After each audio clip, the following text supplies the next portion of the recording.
빛이 있으면 어둠도 있죠. 우리가 사는 세계는 하나만 있는 것이 아니라 마치 이 두 개의 세계가 존재하는 것 같습니다.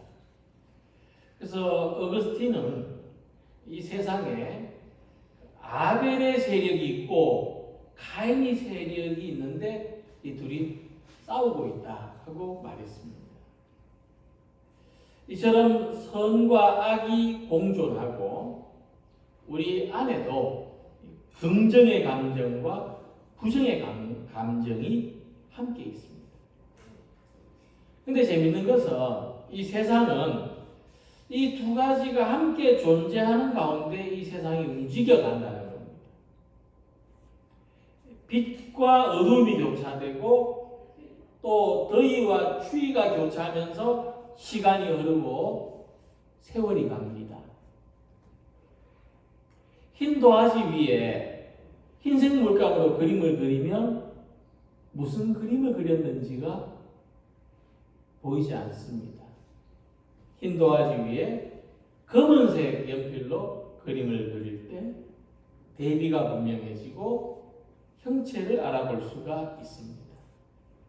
마찬가지로 하나님께서 선하게 창조하신 세상 속에 악이 함께 존재함으로써 선한 것이 정말 가치가 있구나, 선한 것이 정말 필요하구나 하는 이런 가치와 필요성이 더 높아지게 되는 겁니다. 그래서 오늘 함께 읽은 말씀에도 농부가 곡식을 심은 밭에 가라지가 함께 자라났다고 했습니다. 싹이 나고 결실할 때 가라지도 보이거늘. 곡식만 있으면 밭에 말이죠, 잡초도 하나 없고 그냥 곡식만 있으면 얼마나 좋겠습니까? 우리는 이 두 가지 세계를 그대로 인정하면서 살기보다 이 둘 중에 하나를 뿌리째 뽑아낼 수 있다면 완벽한 세상을 건설할 수 있다고 생각할 때가 많습니다.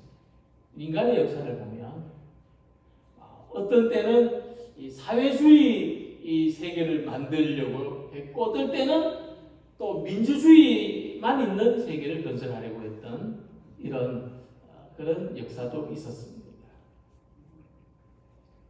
그래서 우리들한테는 숙제가 항상 가라지를 어떻게 처리하면 좋을까? 나쁜 걸 어떻게 다 제거할 수 있을까? 할 때가 많습니다. 일꾼들이 할 수 있는 최선은 이 가라지를 모두 뽑아내 버리는 것입니다. 그래서 종들은 당장 가서 가라지를 뽑아낼 수 있도록 주인에게 허락해 줄 것을 요구합니다. 우리가 가서 이것을 뽑기를 원하시나이까? 가서 다 뽑으면 되겠습니까? 뽑아도 되겠습니까? 근데 놀라운 점은 이 곡식 가운데 자라는 가라지를 어떻게 처리할 것인가에 대해서 이 주인의 생각이 일꾼들의 생각과 다르고 또 하나님의 뜻은 사람들의 뜻과 다르다는 것이 이 비유의 핵심입니다. 둘 다 추수 때까지 함께 자라게 두라. 이 말씀이 그것을 잘 나타내주고 있습니다. 자, 추수할 때까지 이 곡식하고 가라지하고 같이 자라도록 두라 하는 이 주님의 말씀은 주님 세상에 악이 존재하고 세상에 고통이 존재하는데 그럼 우리 보고 아무것도 하지 말라는 말입니까? 이렇게 들립니다. 그래서 우리가 굉장히 갈등하게 되죠. 어떻게 하라는 건가? 그래서 우리는 악의 존재나 우리 삶을 고통스럽게 만드는 원인들을 최대한 빨리 제거해야 된다고 생각합니다. 그래야 우리의 삶이 진정으로 우리의 삶이 평안하고 복되다고 생각하게 됩니다. 그러니까 도저히 그런 것들이 내 삶에 비집고 들어오는 것을 두고 볼 수 없습니다. 근데 예수님 주님께서 비유로 말씀하신 이 주인은 어떤 이유에서인지 곡식과 가라지가 함께 자라도록 두라 말합니다. 그 이유가 무엇인가를 생각해 보면서 은혜를 나누고자 합니다. 주인은 말합니다. 가만두라. 가라지를 뽑다가 곡식까지 뽑을까 염려하노라. 자, 이것을 생각해 볼 때 주인은요, 가라지를 생각해서가 아니죠. 곡식이 다치게 될 것을 더 염려한다는 사실을 알 수가 있습니다. 주인한테 가라지는 아무것도 아니에요. 주인은 곡식이 더 중요한 거예요. 가라지를 뽑으려다가 곡식 다치면 더 큰일이지 않느냐. 우리나라의 그 논에 피라고 부르는 잡초가 있죠. 벼하고 같이 자랍니다. 이런 것은 유대 지방에도 독보리라고 부른대요. 이런 가라지가 있는데 그 모양이 밀이나 보리하고 비슷하다고 생각합니다. 어느 정도 비슷한가 하면은 자라는 동안에는 모른대요.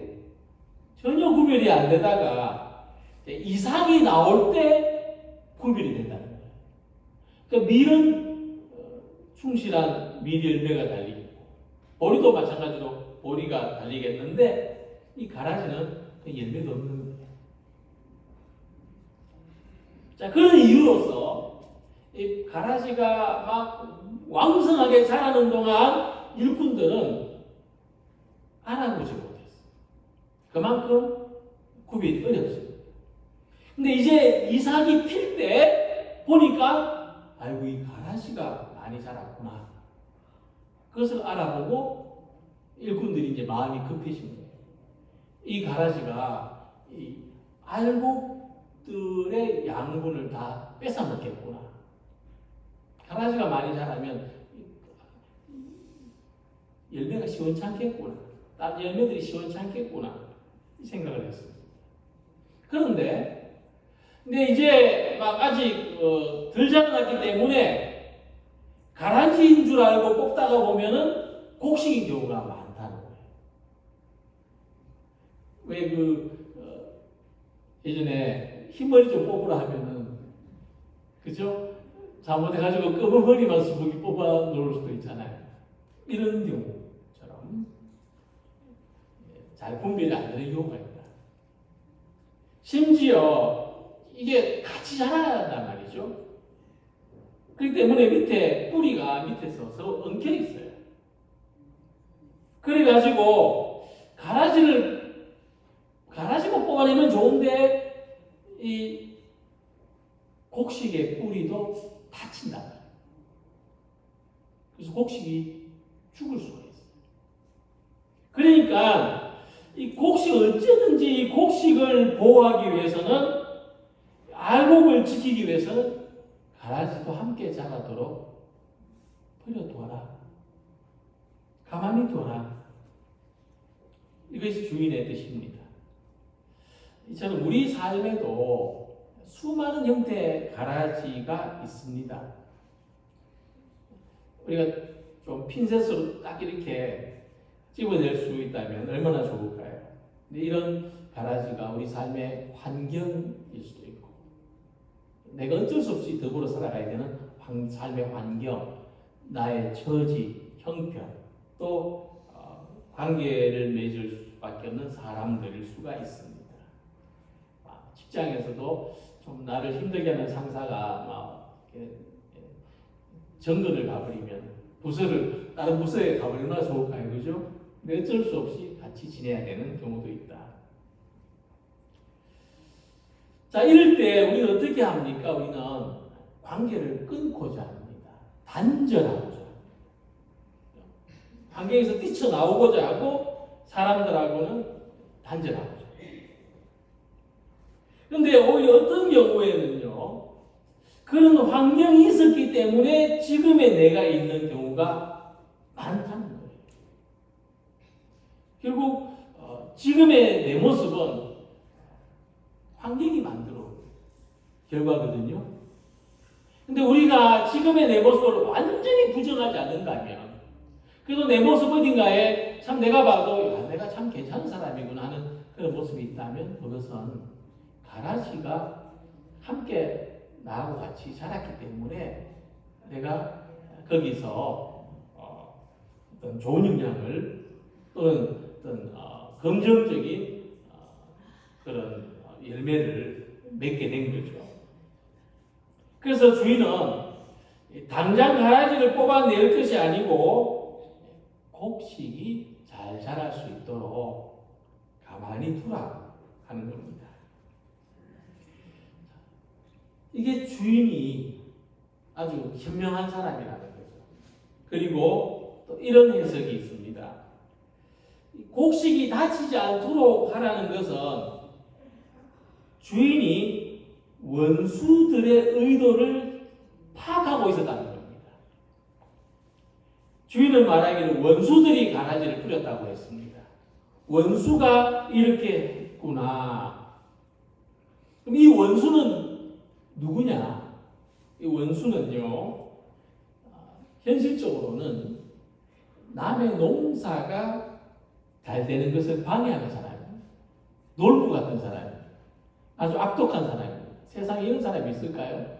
남의 농사가 잘 되는 걸 방해하려고 그 밭에 가가지고 몰래 가라지 씨앗을 왕창 뿌려놨다. 그러니까 원수가 가라지 씨앗을 더 뿌린 것은 알곡을 많이 거두지 못하도록 만들기 위해서다. 그러니까 이 원수는 영적으로는 하나님 믿는 사람들이, 우리 하나님 자녀들이 세상에서 복되게 살지 못하도록 방해하는 사탄과 같습니다. 그러니까 사탄은 자꾸 방해해요, 우리를. 우리들을 미혹해. 어떻게 미혹하냐면은 쓸데없는 데 집중하도록 만듭니다. 이것을 마음이 고착된다고 하는데, 이 마음이요, 좋은 쪽으로 향하지 못하게 하고 나쁜 쪽에 딱 붙들려 매이도록 만들어버려요. 예를 들면 우리 삶에 기쁘고 감사하고 행복한 일도 많은데 슬프고 분노스럽고 원망스러운 일만 자꾸 떠오르도록 만드는 거예요. 공동체 안에서도 좀 본이 되고 덕을 세우는 일을 열심히 찾아서 살아가게 하기보다는 불평하고 원망하는 일이 앞장서게 만듭니다. 좋은 쪽에 앞장서게 하는 게 아니라 나쁜 쪽에 앞장서게 만듭니다. 좋은 쪽에 힘을 쓰도록 하는 것이 아니라 안 좋은 쪽에 힘을 빼도록 만드는 거예요. 그래서 가라지를 뽑아내는 것보다 더 중요한 것은 알곡이 잘 자라게 하는 겁니다. 그러니까 내 안에 좋은 것이 잘 자라도록 하다가 보면은요, 가라지는 존재감을 잃어버려요. 기쁘게 살다 보면 슬픈 일을 잊어버려요. 그래서 어거스틴 말하기를 하나님은 악도 선하게 이용하신다고 했습니다. 이게 주인의 의도입니다. 좋은 데 집중하도록, 열매에 집중하도록.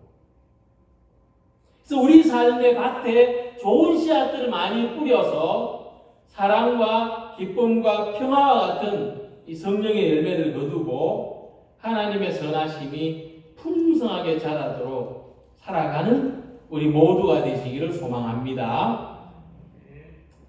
그래서 두 번째는 그럼 어떻게 우리가 이 삶의 이 밭의 가라지를 극복할 수 있느냐 하는 겁니다. 이 가라지를 모두 뽑아버릴까요? 하는 하인들에게 주인은 둘 다 추수 때까지 함께 자라게 두라 하고 말했습니다. 당장 눈에 거슬린다 그래서 가라지를 뽑는 걸로는 해결이 되지 않는다는 거죠. 여기서 주인은 무엇을 더 원하는지를 알아야 되는데, 앞에서 말씀드린 것처럼 주인이 더 원하는 것은 알곡을 더 거두는 겁니다. 어차피 주인한테 가라지는 쓸데없는 거예요.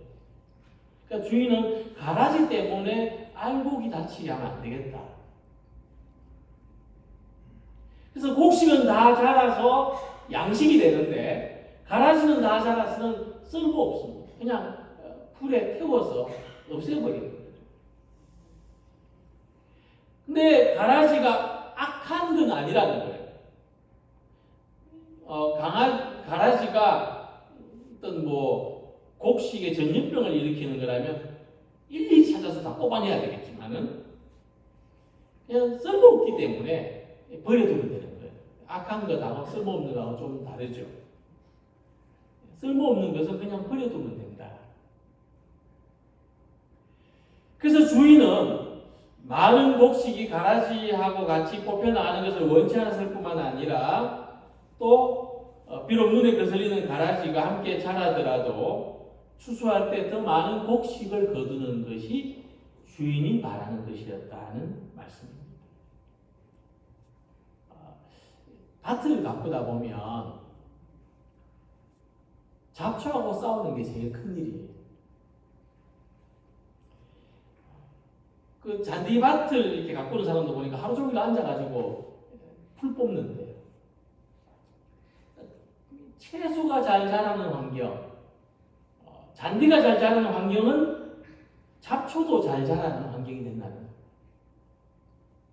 그래서 온갖 풀씨들이 날아와서는 채소밭에 자리를 잡고 자라는데 1년 내내 해야 됩니다. 근데 재밌는 건 뭐냐면 잡초 뽑는데 마음을 쓰다 보면 채소를 잘 자라게 하는 걸 잊어버릴 수가 있다는 거예요. 그러니까 앞뒤가 바뀐 거죠. 잡초를 뽑는 건 채소를 잘 자라게 하려고 하는 건데 여기만 매달려가지고 채소가 죽든지 말든지 잡초만 뽑아대고 있다면은 앞뒤가 바뀐 거예요. 그러니까 우리가 건강한 곡식을 키우는 데 집중할 때 가라지에 덜 집착할 수가 있다. 가라지를 그냥 보고 넘길 수가 있다. 우리는 성격상 가라지가 하나라도 있으면 절대로 못 봐주는데 이 말씀은 가라지를 그냥 보고 넘길 수 있어야 된다.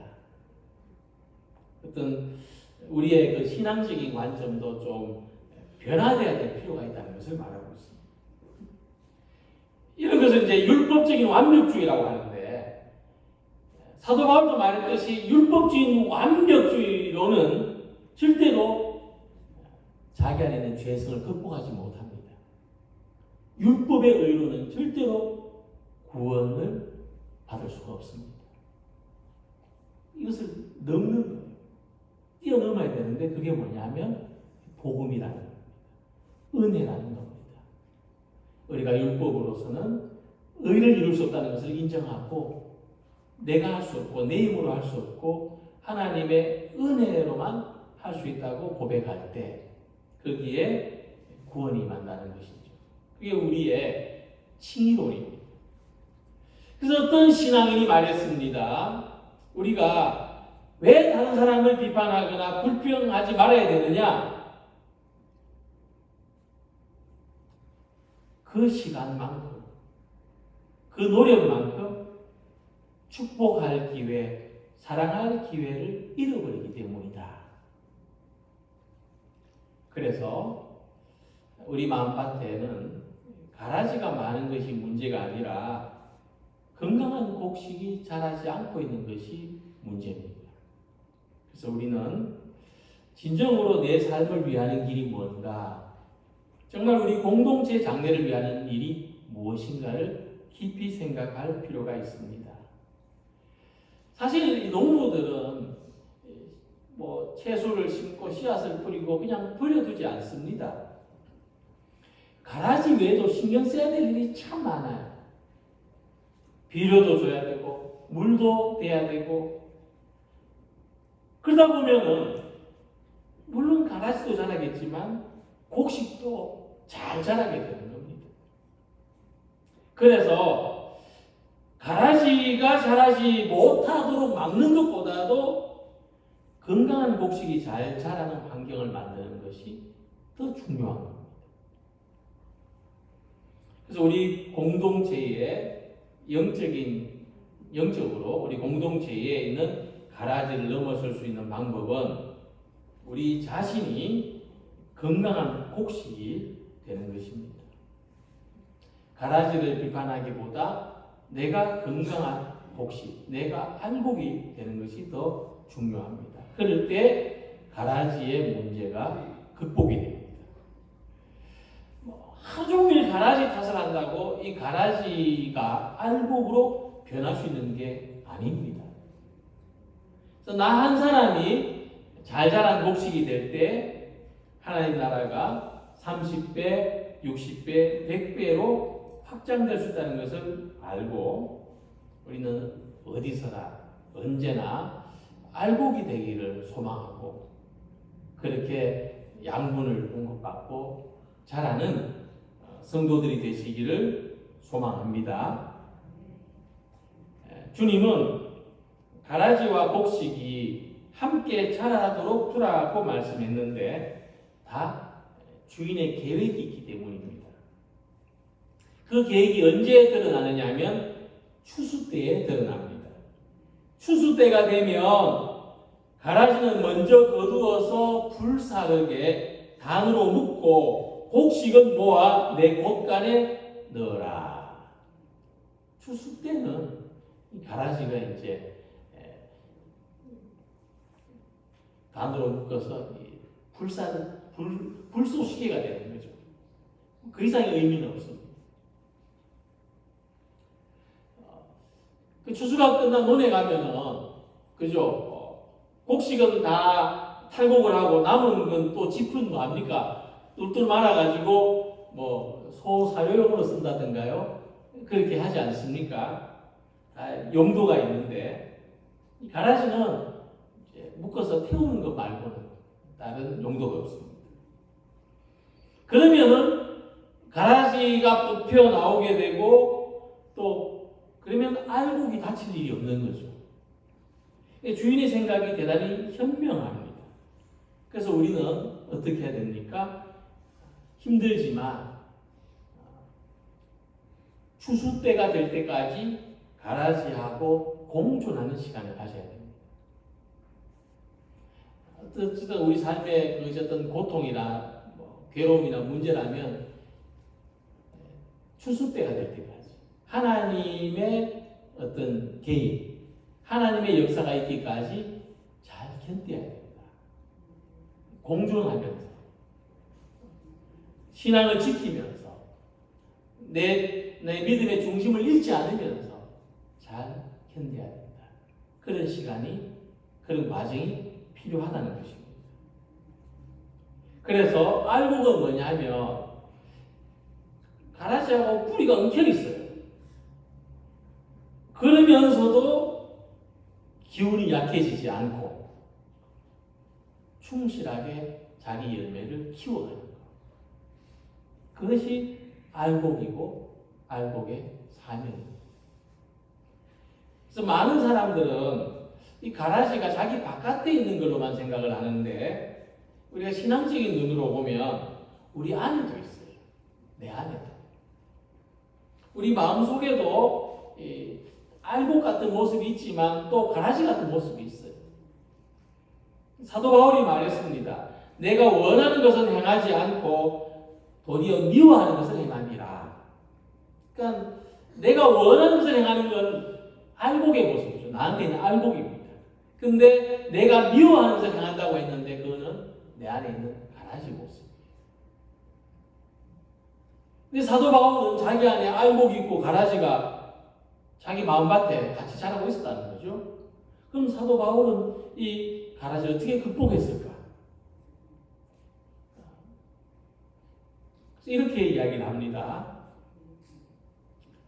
자기 안에 있는 가라지를 극복할 수 있는 가장 우선적인 능력은 뭐냐 하면은 가라지가 내 안에도 있다는 것을 발견하는 거예요.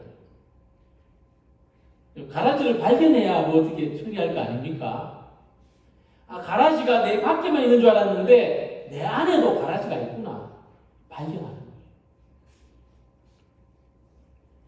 그래서 바울은 어떻게 했냐? 자기 안에 있는 가라지를 어떻게 했어요? 어떻게 했어요? 막 뽑아냈습니까? 아니죠. 화해하고 공존했어요. 참 놀라운 이야기입니다. 사도 바울은 자기인 안에 있는 자기의 못난 모습을 받아들였다는 거예요. 아, 이게 내 모습이구나.